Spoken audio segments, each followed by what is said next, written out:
नमस्कार साथियों, आप देख रहे हैं हिमालय प्लस में आपके साथ प्रमोद खंडूड़ी। इस समय जो गढ़वाल संसदीय सीट के जो प्रत्याशी है कांग्रेस है गणेश गोदियाल जी, वो अभी कल्जीकाल क्षेत्र में जनसभा कर रहे थे। और सबसे बड़ी बात यह है कि कल्जीकाल क्षेत्र हो या किसी भी क्षेत्र में हो, अपनी भाषा से भी जो गांव के ग्रामीण है, जो महिलाएं, उन तक अपनी बात पहुंचाने में कामयाब हो रहे हैं और लगातार लोग उनको देखने के लिए उमड़ रहे हैं। गोदियाल जी, स्वागत आपका हिमालय प्लस। बहुत बहुत धन्यवाद, बहुत बहुत गोदियाल जी, धन्यवाद। सबसे बड़ी बात यह है कि जहां आप अभी कांग्रेस के साथी हैं और कांग्रेस के साथ में भाजपा, एक बहुत बड़ा दल भाजपा का भी है और भाजपा के साथ बड़े स्टार प्रचारक हैं, लेकिन आप छोटी छोटी जनसभाओं के माध्यम से लोगों तक पहुंचने की कोशिश कर रहे हैं। ये मेरा प्रयास है। अपनी अपनी ताकत चुनाव में सब आजमाते हैं।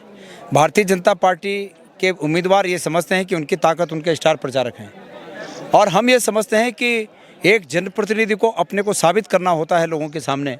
और लोगों के बीच अगर जनप्रतिनिधि जो अभ्यर्थी है वो अगर अपने को साबित कर देता है तो आम लोग उसे सहयोग देते हैं, आशीर्वाद देते हैं। तो मेरी अपनी ताकत है, मेरी अपनी ये ताकत है कि मैं ज़मीन के नीचे से निकला हूँ। लोग ज़मीन से उठे होंगे, मैं ज़मीन के नीचे से उठा हूँ, वो मेरी सामर्थ्य है। और बोलते हैं रईमन विपदा हों भली जो थोड़े दिन होए, हित अनित्या जगत में जान परत सब कोई। तो विपत्तियों से गुजरा हुआ व्यक्ति, विपत्तियों से पैदा हुआ व्यक्ति बहुत मजबूत इरादों का होता है। वो मजबूत इरादे मेरे साथ हैं। इसलिए भारतीय जनता पार्टी के अभ्यर्थी को अपने स्वयं पर विश्वास न होकर अपने जो स्टार प्रचारक हैं उन पर भरोसा है। तो पहले कांग्रेस में रहे हैं सतपाल मांझी, समय वर्तमान में भाजपा के वो कैबिनेट मंत्री हैं, वो भी आपको अपना चेला बताते हैं, आप उनको गुरु बताते हैं। कहीं ना कहीं ये जनता को एक संदेश जाता है कि कहीं ना कहीं आपके बीच दूरी नहीं है। देखिए, हमारी निजी रूप में कोई वैमनस्यता नहीं है, लेकिन पार्टी के आधार पर जब उन्होंने कांग्रेस छोड़ी तो हम उनके इस विचार से सहमत नहीं थे, और उन्होंने ये अपेक्षा निश्चित रूप में हमें की होगी, क्योंकि मुझे राजनीति में जो पहला टिकट दिया उसके लिए वो श्रेय उन्हीं को जाता है। तो उनकी अपेक्षा थी हमसे कि हम उनका अनुसरण करें, लेकिन हमने कहा कि ये उचित नहीं है, क्योंकि हमें ये लगता है कि भाई जनता ने जिस रूप में हमें चुना है, हमें उस रूप में रहकर जनता की सेवा करनी है। और आजकल तो नेतागिरी में ये हो गया कि जो लोग दल बदल रहे हैं वो जनता के लिए थोड़ी बदल रहे हैं, वो अपने स्वार्थ में बदल रहे हैं। किसी को ईडी का डर है, किसी को सीबीआई का डर है, उस डर से बदल रहे हैं। और कुछ लोगों को लालच है तो वो लालच से बदल रहे हैं। तो गणेश गोदियाल न तो लालच करता है और न इनकी सीबीआई और ईडी की गणेश गोदियाल को डर है। इसलिए वो जो दल बदल कर गए वो अलग बात है, लेकिन उस समय महाराज जी के जाने के समय मेरी ये इच्छा थी कि वो न जाएं, और यकीनन वो अगर नहीं जाते तो उनका भविष्य कांग्रेस में बहुत उज्जवल था। और निश्चित रूप में जो उनके मन में अभी तक आकांक्षा बाकी है वो आकांक्षा पूर्ण हो गई होती।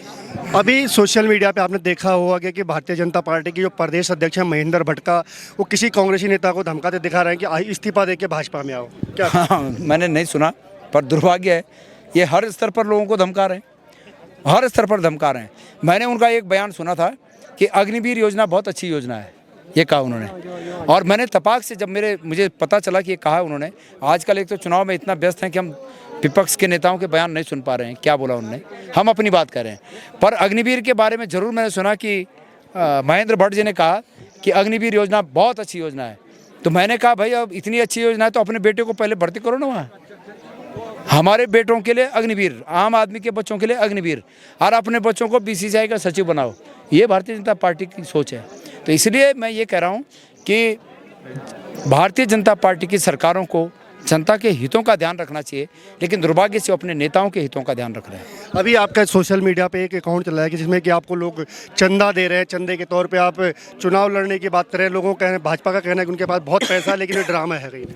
तो भाजपा बताए कि मैंने कहाँ रखा है। जो ये बोल रहे हैं कि बहुत पैसा है, वो ये भी तो जानते होंगे कि कहाँ है। और अगर होता तो आज तक गणेश गोदियाल को बाहर रहने देते हो? गणेश गोदियाल को कब से सलाखों के पीछे कर देते। मुझे इतनी धमकियां दे रहे हैं तो मैं भी कब के डर के चला जाता उनके पास। तो अगर है कहीं मतलब मैंने सुना था कि क्या धन होता है, गुप्त धन। अगर कहीं गुप्त धन की उनको जानकारी है तो भैया कृपा होगी बताएं, हम भी कुछ ऐश में रहें। अगर बात करें पूरे प्रदेश में, तो पूरे प्रदेश में एक गढ़वाल लोकसभा ही ऐसी सीट है जो एक हॉट सीट बन गई है और सबकी नज़र इस सीट पे लगी हुई है। ये जो भी बना है ये मेरे तमाम गढ़वाल लोकसभा क्षेत्र के मतदाताओं की कृपा है कि वो अपनी कृपा मुझ पर बरसाते जा रहे हैं और यकीन मानिए चुनाव के आने दिन तक ये सीट हॉट सीट नहीं, ये सीट एक तरफा सीट होगी, कांग्रेस के पक्ष में एक तरफा सीट होगी।